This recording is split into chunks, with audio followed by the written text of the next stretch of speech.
അസ്സലാമു അലൈക്കും വറഹ്മത്തുള്ളാഹി വബറകാതുഹു. അൽഹംദുലില്ലാഹി വഹ്ദ വസ്സലാത്തു വസ്സലാമു അലാ മൻ ലാ നബിയ്യ ബഅദ. റഹീഖുൽ ഖുർആനിന്റെ 4-ാമത്തെ സെഷനിലെ 11-ാമത്തെ ക്ലാസ്സിൽ സൂറത്തുൽ ബലദിലെ 10 മുതൽ 12 വരെയുള്ള ആയത്തുകളാണ് നാം പഠിക്കുന്നത്. ആയത്തുകളുടെ അർത്ഥം നോക്കാം.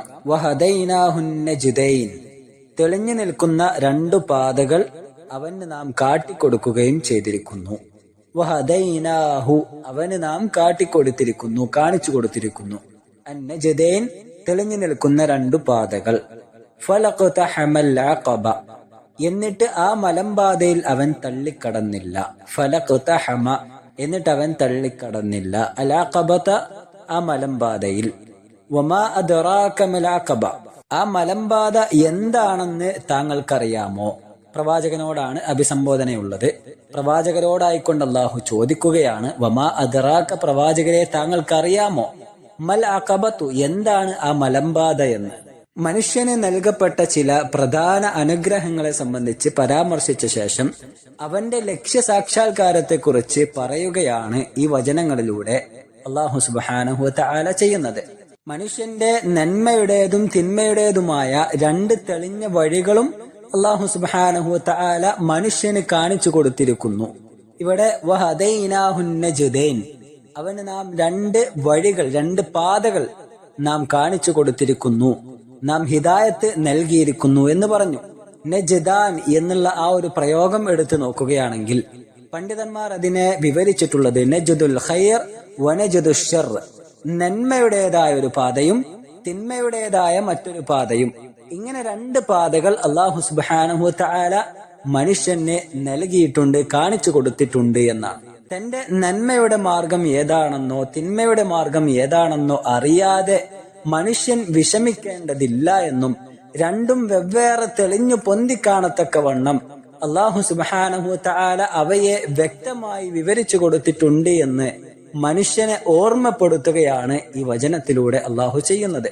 എന്നാൽ കേവലം പക്ഷപാതിത്വത്തിനും ഭൗതിക താല്പര്യങ്ങൾക്കും വേണ്ടി മാത്രം ദീനി ആശയങ്ങളെയും പാരത്രിക വിഷയങ്ങളെയും മാറ്റിവെക്കുന്നവർക്ക് ഈ 2 പാതകൾ വേർതിരിഞ്ഞ് കാണണമെന്നില്ല. അതല്ലാതെ പാരത്രിക വിജയം ലക്ഷ്യമായി സ്വീകരിച്ച് ഭൗതിക ലോകത്തെ പ്രവർത്തികൾ അതിനുവേണ്ടി ക്രമീകരിക്കുന്ന കൃത്യമായി പ്രമാണങ്ങളിലേക്ക് മടങ്ങുകയും സലഫുകളുടെ പാത പിന്തുടരുകയും ചെയ്യുന്ന ഏതൊരു മനുഷ്യൻക്കും ഈ 2 പാതകൾ തെളിഞ്ഞു കാണാവുന്നതാണ്. മനുഷ്യനെ സൃഷ്ടിച്ച രക്ഷിതാവ് അവൻ നന്ദിയുള്ളവനാകുവാൻ വേണ്ടി ചെയ്യേണ്ടതായ കാര്യങ്ങൾ നന്മയുടെ പാതയിലേക്ക് കടക്കുന്നതോടുകൂടി മനുഷ്യന് ബോധ്യമായി തുടങ്ങും. ഈ 2 പാതകൾ സ്വീകരിക്കുന്നതിന്റെ അടിസ്ഥാനത്തിൽ മനുഷ്യൻ നന്ദിയുള്ളവനോ നന്ദി കെട്ടവനോ ആയി മാറുകയും ചെയ്യുന്നു എന്നാണ്. വിശുദ്ധ ഖുർആനിലെ സൂറത്തുൽ ഇൻസാനിൽ 2-3 വചനങ്ങളിൽ നമുക്ക് കാണാം, ഇന്നാ ഖലഖനൽ ഇൻസാന മിൻ നുത്ഫത്തിൻ അംശാജിൻ, കൂടിച്ചേർന്നുണ്ടായ ഒരു ബീജത്തിൽ നിന്നും തീർച്ചയായും മനുഷ്യനെ നാം സൃഷ്ടിച്ചിരിക്കുന്നു. എന്തിനു വേണ്ടിയാണ് മനുഷ്യനെ സൃഷ്ടിച്ചത്? നബ്തലീഹി, അവനെ നാം പരീക്ഷിക്കുവാനായിട്ടാണ്. ഫജഅൽനാഹു സമീഅൻ ബസീറ, അങ്ങനെ അവനെ നാം കേൾവിയുള്ളവനും കാഴ്ചയുള്ളവനുമാക്കി മാറ്റിയിരിക്കുന്നു. എന്നിട്ട് ശേഷം അല്ലാഹു പറയുന്നു, ഈ മാർഗത്തെ സംബന്ധിച്ച് പരാമർശിക്കുന്നു, ഇന്നാ ഹദൈനാഹു സബീല, തീർച്ചയായും നാം അവന് വഴി കാണിച്ചു കൊടുത്തിരിക്കുന്നു. ഇമ്മാ ശാകിറൻ വ ഇമ്മാ കഫൂറ, ആ വഴി അവൻ സ്വീകരിക്കുന്നത് പ്രകാരം ഒന്നുകിൽ അവൻ നന്ദിയുള്ളവനായിരിക്കും, അതല്ലെങ്കിൽ അവൻ നന്ദി കെട്ടവനായിരിക്കും എന്നാണ്. ഈ അധ്യായത്തിന്റെ തൊട്ട് മുമ്പുള്ള വചനങ്ങളിലെല്ലാം അല്ലാഹു സുബ്ഹാനഹു വ തആല മനുഷ്യന് നൽകിയ ചില അനുഗ്രഹങ്ങളെ സംബന്ധിച്ച് പരാമർശിക്കപ്പെടുന്നതായിട്ട് കാണാൻ സാധിക്കും. അതേ രീതിയിൽ അല്ലാഹു സുബ്ഹാനഹു വ തആല മനുഷ്യന് നൽകിയ അനുഗ്രഹങ്ങളുടെ കൂട്ടത്തിൽ ഏറ്റവും പ്രധാനപ്പെട്ട ഒരു അനുഗ്രഹമാണ് നന്മ തിന്മകളുടെ വഴികൾ വ്യക്തമായി കൊണ്ട് മനുഷ്യനെ കാണിച്ചു കൊടുത്തിരിക്കുന്നു എന്നത്. ഇത്തരത്തിൽ എണ്ണിയാൽ ഒടുങ്ങാത്തത്രയും അനുഗ്രഹങ്ങളെല്ലാം അല്ലാഹു സുബ്ഹാനഹു തആല മനുഷ്യൻക്ക് ചെയ്തു കൊടുത്തിട്ട് അതിന് നന്ദിയായി നന്മയുടെ മാർഗത്തിൽ പ്രവേശിക്കുവാൻ മനുഷ്യൻ മുതിരുന്നില്ല എന്ന് അല്ലാഹു മനുഷ്യനെ കുറ്റപ്പെടുത്തുകയാണ് അടുത്ത വചനങ്ങളിലൂടെ ചെയ്യുന്നത്. ഫലഖ്തഹമൽ അഖബ, എന്നിട്ട് ആ മലമ്പാതയിൽ അവൻ തള്ളിക്കടന്നില്ല. അഥവാ ആ നന്മയുടെ മാർഗത്തിലേക്ക് പ്രവേശിക്കുവാൻ മനുഷ്യൻ തയ്യാറാകുന്നില്ല എന്നാണ്. കുറച്ചധികം ഭാരങ്ങളും പ്രയാസങ്ങളും ഏൽക്കേണ്ടി വരും ആ ഒരു പാതയിലേക്ക് പ്രവേശിക്കുമ്പോൾ. അതുകൊണ്ടാണ് അൽ അഖബത, മലമ്പാത എന്ന ആ ഒരു പ്രയോഗം അല്ലാഹു സുബ്ഹാനഹു വ തആല നടത്തിയിട്ടുള്ളത്. മനുഷ്യ ജീവിതം ഭൗതികപരമായി കൊണ്ട് തന്നെ ആദ്യന്തം ക്ലേശം നിറഞ്ഞതാണ്. അഥവാ ഭൗതികപരമായുള്ള കാര്യങ്ങൾ നയിക്കുവാൻ തന്നെ ഏറെ പ്രയാസങ്ങൾ മനുഷ്യൻ ഏൽക്കേണ്ടി വരുമെന്നാണ്. അവ തരണം ചെയ്ത് പോരുവാൻ വേണ്ടുന്ന അവയവങ്ങളും സഹായങ്ങളും അല്ലാഹു സുബ്ഹാനഹു വ തആല മനുഷ്യന് നൽകിയിട്ടുണ്ട്.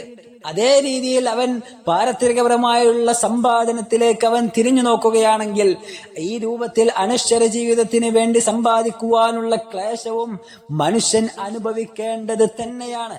അതിനുള്ള മാർഗങ്ങൾ വേണ്ടതുപോലെ അല്ലാഹു സുബ്ഹാനഹു വ തആല ദീനീ നിയമങ്ങളായിക്കൊണ്ട്, മതത്തിന്റെ നിർദ്ദേശങ്ങളായിക്കൊണ്ട് മനുഷ്യന് നൽകിയിട്ടുമുണ്ട്.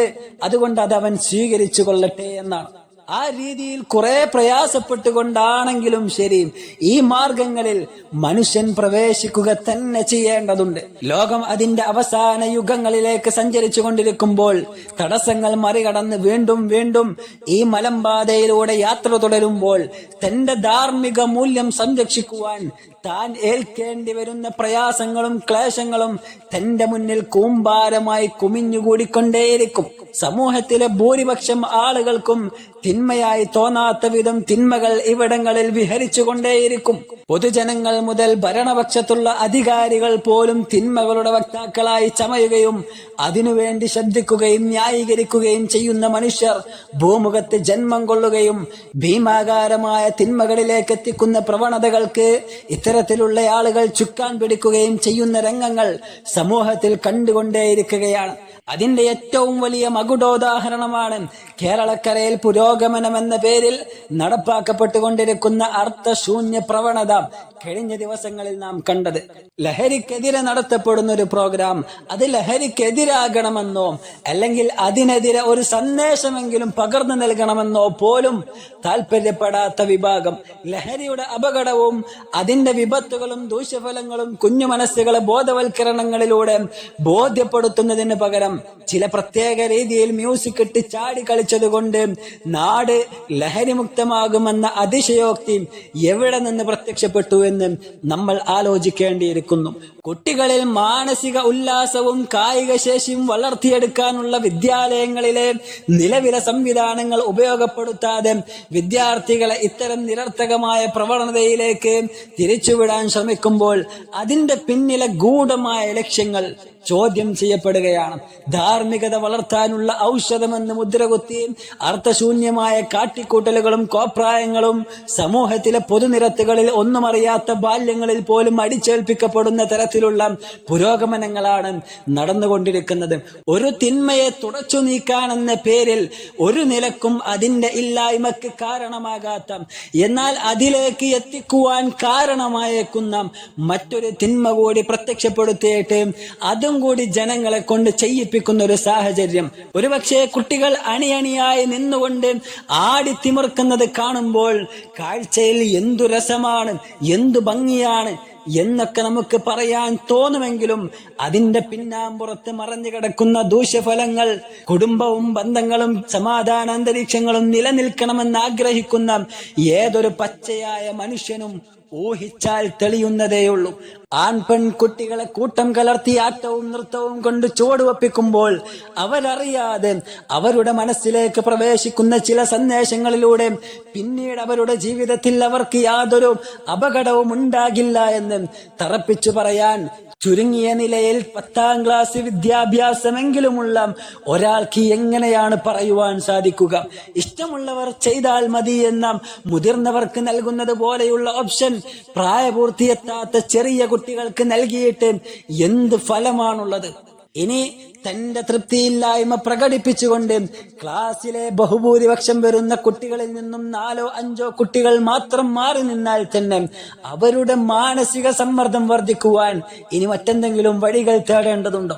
ഇന്ത്യ എന്ന നമ്മുടെ നാടിന്റെ ചൈതന്യത്തെ കീറിമുറിക്കുന്ന ഇത്തരത്തിലുള്ള സംസ്കാര ശൂന്യത വെച്ച് വിളമ്പുന്ന പ്രവണതകൾക്കെതിരെ തല ഉയർത്തുവാൻ നാം ഓരോരുത്തരും സന്നദ്ധമാകേണ്ടതുണ്ട്. ഒരു മുസ്ലിം എന്ന നിലയ്ക്ക് എന്തിനിതിനെയൊക്കെ നാം എതിർക്കുന്നു എന്നതിന്റെ ഇസ്ലാമിക വശങ്ങൾ നാം തിരിച്ചറിയേണ്ടതുണ്ട്. മ്യൂസിക്കും മറ്റു വാദ്യോപകരണങ്ങളും ഉപയോഗിച്ച് ആണും പെണ്ണും കലർന്ന് താളം വെക്കുവാനും തുള്ളിച്ചാടുവാനും ഇസ്ലാം ഒരിക്കലും തന്നെ നമുക്ക് അനുവാദം നൽകുന്നില്ല. അതിലൊക്കെ എത്ര കണ്ട് ആസ്വാദനമുണ്ടെങ്കിലും റീൽസിലൂടെയും ഷോർട്സിലൂടെയും അതിന്റെ മാധുര്യം വിളംബരം ചെയ്യപ്പെട്ടാലും ശരി, ഒരു യഥാർത്ഥ വിശ്വാസിക്ക് തന്റെ ശരീരത്തെയും മനസ്സിനെയും കുടുംബത്തെയും തന്റെ നാടിനെയും നിരുപാധികം അതിലേക്ക് വിട്ടുകൊടുക്കുവാൻ ഒരിക്കലും തന്നെ സാധിക്കുകയില്ല. ആധുനിക കാലത്ത് മ്യൂസിക്കും സമാനമായവയും ഇല്ലാതെ എങ്ങനെ വസിക്കാനാണെന്ന് പിറുപിറുക്കുന്ന പ്രിയ മുസ്ലിം സഹോദരങ്ങൾ തിരിച്ചറിയണം. സമൂഹത്തിലെ ഭൂരിപക്ഷം ജനങ്ങളുടെയും താല്പര്യങ്ങൾക്കനുസരിച്ചേ മതനിയമങ്ങൾ ഉണ്ടാകാൻ പാടുള്ളൂ എന്ന് വാശി പിടിക്കുവാൻ ഇതൊരിക്കലും തന്നെ കേരളക്കരയിലെ ഏതെങ്കിലും ചില സംഘടനാ വക്താക്കൾ എഴുതി പിടിപ്പിച്ച മതമല്ല. ഇത് ദൈവിക നിയമങ്ങളാണ്. ലോകാവസാനം വരെയുള്ള ജനങ്ങൾക്ക് ഉൾക്കൊള്ളാൻ ഉതകും വിധത്തിൽ അവരുടെ ജീവിതത്തിലെ നന്മ തിന്മകളായുള്ള എല്ലാ കാര്യങ്ങളും കൽപ്പനാ നിരോധനകളായി ഉൾക്കൊള്ളിച്ചുകൊണ്ട് ലോകരക്ഷിതാവ് സജ്ജീകരിച്ച ഈ മതനിയമങ്ങൾ നമ്മുടെ താല്പര്യങ്ങൾക്കനുസരിച്ച് വെട്ടിത്തിരുത്തുവാൻ സാധ്യമല്ല. ഉൾക്കൊള്ളാൻ കഴിയുന്നവർക്ക് സ്വീകരിക്കാം, അതല്ലാത്തവർക്ക് തള്ളിക്കളയാം. പക്ഷേ മനുഷ്യൻ എന്ന സൃഷ്ടിക്ക് യോജിച്ച നിയമങ്ങൾ അതിന്റെ രക്ഷിതാവ് ആജ്ഞാപിക്കുമ്പോൾ അതിന് വികടമായി മനുഷ്യൻ പ്രവർത്തിച്ചാൽ അതവന് ദോഷമായി ബാധിക്കുമെന്നത് തീർച്ച തന്നെയാണ്. ഇസ്ലാമിക പ്രമാണങ്ങളിലെ ഏറ്റവും അടിസ്ഥാന തത്വങ്ങളിൽ പോലും നിഷിദ്ധമാണെന്ന് പഠിപ്പിക്കപ്പെട്ട ഒരു തിന്മ ഇസ്ലാമിക ആശയങ്ങൾ മുറുകെ പിടിക്കുന്നുവെന്ന് അവകാശപ്പെടുന്ന ഒരു മുസ്ലിമിന് പോലും അതിന്റെ ഗൗരവം തിരിച്ചറിയാൻ കഴിയാത്തൊരവസ്ഥ. എത്ര കണ്ട് ഗുരുതരമാണ് കാര്യം. എല്ലാവരും ചെയ്യുന്നതല്ലേ? ശരീരത്തിന് വ്യായാമവും മനസ്സിന് കുളിർമയും ആഹ്ലാദവും കിട്ടുന്നില്ലേ എന്നൊക്കെ വാദിച്ച് ഇസ്ലാമിക മൂല്യങ്ങളെ ദൂരേക്ക് വലിച്ചെറിഞ്ഞ് ഒഴുക്കിലൊഴുകുന്ന ചണ്ടികളായി രൂപാന്തരം പ്രാപിക്കുന്ന മനുഷ്യകോലങ്ങൾ നമുക്ക് മുന്നിൽ ജന്മമെടുക്കുമ്പോൾ ഇതെല്ലാം നബിവചനങ്ങളുടെ സാക്ഷാത്കാരമാണെന്ന് നാം തിരിച്ചറിയണം. അന്ത്യനാൾ അടുക്കുമ്പോൾ മുസ്ലിം നാമമുള്ള മനുഷ്യകോലങ്ങൾ സമൂഹത്തിൽ അധികരിക്കുമെന്നും എന്നാൽ ഇസ്ലാമിന്റെ തനതായ ആശയങ്ങൾക്കനുസൃതമായി ജീവിക്കുന്ന യഥാർത്ഥ മുസ്ലിങ്ങൾ തുലോം തുച്ഛമായി കുറയുമെന്നുള്ള യാഥാർത്ഥ്യം പ്രവാചക അധ്യാപനങ്ങളിൽ പ്രധാനപ്പെട്ടതാണ്. നമുക്ക് മുന്നിൽ പ്രത്യക്ഷപ്പെടുന്ന ഇത്തരത്തിലുള്ള തിന്മകളാകുന്ന കടമ്പകൾ താണ്ടിക്കടക്കൽ നമ്മുടെ ജീവിതത്തിൽ അനിവാര്യമാണ്. അതിലേക്ക് വെളിച്ചം വീശുന്ന ആശയമാണ് ഈ വചനങ്ങളിൽ അല്ലാഹു സുബ്ഹാനഹു വ തആല പ്രതിപാദിച്ച അൽ അഖബ എന്ന ആ ഒരു പ്രയോഗത്തിനകത്തുള്ളത്. ആധുനിക കാലത്ത് ഇസ്ലാമിന്റെ നിയമങ്ങളും അതിന്റെ ആശയങ്ങളും മുറുകെ പിടിച്ച് ജീവിക്കുന്ന ഒരു മനുഷ്യൻ വലിയൊരു തടസ്സം മറികടന്ന് വീണ്ടും വലിയൊരു മലമ്പാതയിൽ പ്രവേശിക്കുന്നതിന് സമാനം തന്നെയാണ്. വിജയമാഗ്രഹിക്കുന്ന ഏതൊരു മനുഷ്യനും തന്റെ ജീവിതത്തിൽ കടന്നു വരുന്ന ഇത്തരത്തിലുള്ള മലമ്പാതകളിലൂടെ സഞ്ചരിക്കാൻ നിർബന്ധിതനാക്കപ്പെട്ടവനാണ്.